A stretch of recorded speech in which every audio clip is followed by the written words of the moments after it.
की शरण में जाऊं जो मेरा उस अक्षर और अविनाशी से साक्षात्कार करा सके। गुरु ढूंढ रहा है तो सुन, यह संसार ही गुरु है। मेरे तो 24 गुरु हैं। 24 गुरु? यदु यह धरती सभी को धारण करती है, सभी को समान रूप से आधार देती है, सभी को समान रूप से स्वीकार करो, यह मैंने धरती से सीखा। वायु मेरी दूसरी गुरु है। वायु से मैंने जाना कि साधक को वायु की तरह अच्छे और बुरे से अप्रभावित रहना चाहिए। आकाश मेरे तीसरे गुरु हैं। आकाश से मैंने जाना कि आत्मा आकाश की तरह सर्वव्यापी है, सबसे अप्रभावित, निराकार निर्विकार अपनी उसी अवस्था में रहता है। मेरी चौथी गुरु है आग। आग हर आहार ग्रहण करती है, हर समिधा ग्रहण करती है और उसे भस्म कर पवित्र कर देती है। आग से मैंने जाना कि ब्रह्म चिंतक को अग्नि की तरह ही आहार ग्रहण करना चाहिए। सूर्य मेरा पांचवा गुरु है।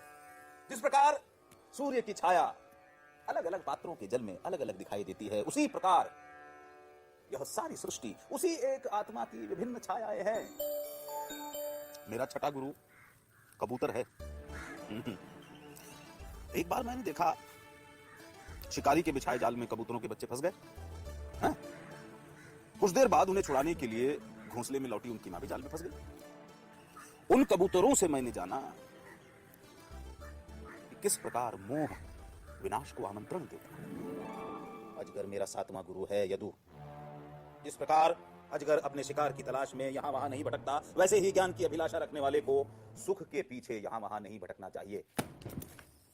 समुद्र मेरा आठवां गुरु है। जिस प्रकार समुद्र अपनी मर्यादा का उल्लंघन नहीं करता, वैसे ही बुद्धिमान को अपनी नैतिक मर्यादा का उल्लंघन नहीं करना चाहिए।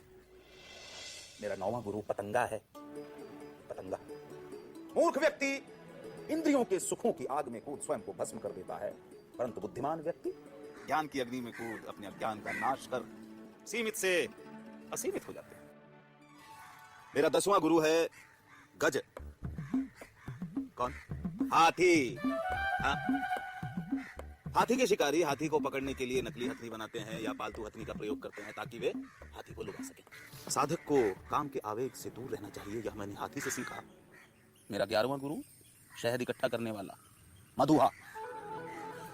मधुमक्खी शहद इकट्ठा करने में अपना समय गंवाती है और उसका उपभोग शहद इकट्ठा करने वाला मधुआ करता है। इसलिए समय साधनों को एकत्र करने में नहीं, स्वयं को समझने में खर्च करना चाहिए। मछली मेरी 12वीं गुरु है यदु। इस प्रकार कांटे में लगे पदार्थ के कारण मछली कांटे में फंस जाती है, वैसे ही मनुष्य प्रलोभनों के कारण संकट में पड़ता है। मेरी 13वीं गुरु है गणी का पिंगला। वही पिंगला जिसने अपने विवेक और वैराग्य से आचार्य स्थूलीभद्र को भी नींद से जगाया। मेरा 14वां गुरु है एक तीर बनाने वाला। उससे मैंने जाना कि आत्मा पर एकाग्रता से ही संसार के प्रपंच को अनदेखा किया जा सकता है। मेरा 15वां गुरु छोटे बच्चे हैं यदु। छोटे छोटे बच्चे जो मान अपमान, मेरा तेरा, अपना पराया, इन सब से परे रहते हैं। मेरा 16वां गुरु चंद्रमा है। जिस प्रकार चंद्रमा सूर्य के प्रकाश को ही परावर्तित करता है, उसी प्रकार यह जीवात्मा उसी एक परमात्मा का ही प्रकाश है। मधुमक्खी मेरी 17वीं गुरु है। जैसे मधुमक्खी फूलों को नुकसान पहुंचाए बिना शहद एकत्र करती है, वैसे ही आध्यात्म के पथिक को अनेक शास्त्रों से ज्ञान का रस एकत्र करना चाहिए। मेरा 18वां गुरु मृग है। उससे मैंने जाना इंद्रियों की कामना दास्ता का कारण होती है। बाज मेरा 19वां गुरु है। जिस प्रकार मांस के एक टुकड़े के लिए कई शिकारी पक्षी एक साथ मांस पर टूट पड़ते हैं और परस्पर लड़ते हैं, ठीक वैसे ही भौतिक सुखों की होड़ संघर्ष आमंत्रित करती है। मेरी 20वीं गुरु एक कन्या है यदु। एक बार कुछ लोग एक कन्या का हाथ मांगने उसके घर आए। उस समय उस कन्या के माता पिता घर पे नहीं थे, तो अतिथियों को आया देख उस कन्या ने भोजन के लिए धान कूटना शुरू कर दिया। अब धान कूटते समय उस कन्या के हाथ में पड़ी चूड़ियां बजने लगी। चूड़ियों के खनकने की ध्वनि से अतिथियों को परेशानी न हो, इसलिए उसने दोनों हाथों में एक एक चूड़ी रख बाकी चूड़ियां उतार दी। इस घटना से मैंने जाना कि दूसरे के होने से स्वर शब्द खटकने लगते हैं, बजने लगते हैं। इसलिए साधक को अकेले रहना चाहिए। सर्प मेरा 21वां गुरु है यदु। सर्प घर नहीं बनाता, वैसे ही अध्यात्म के पथिक को अनिकेत रहना चाहिए। मकड़ी मेरी 22वीं गुरु है।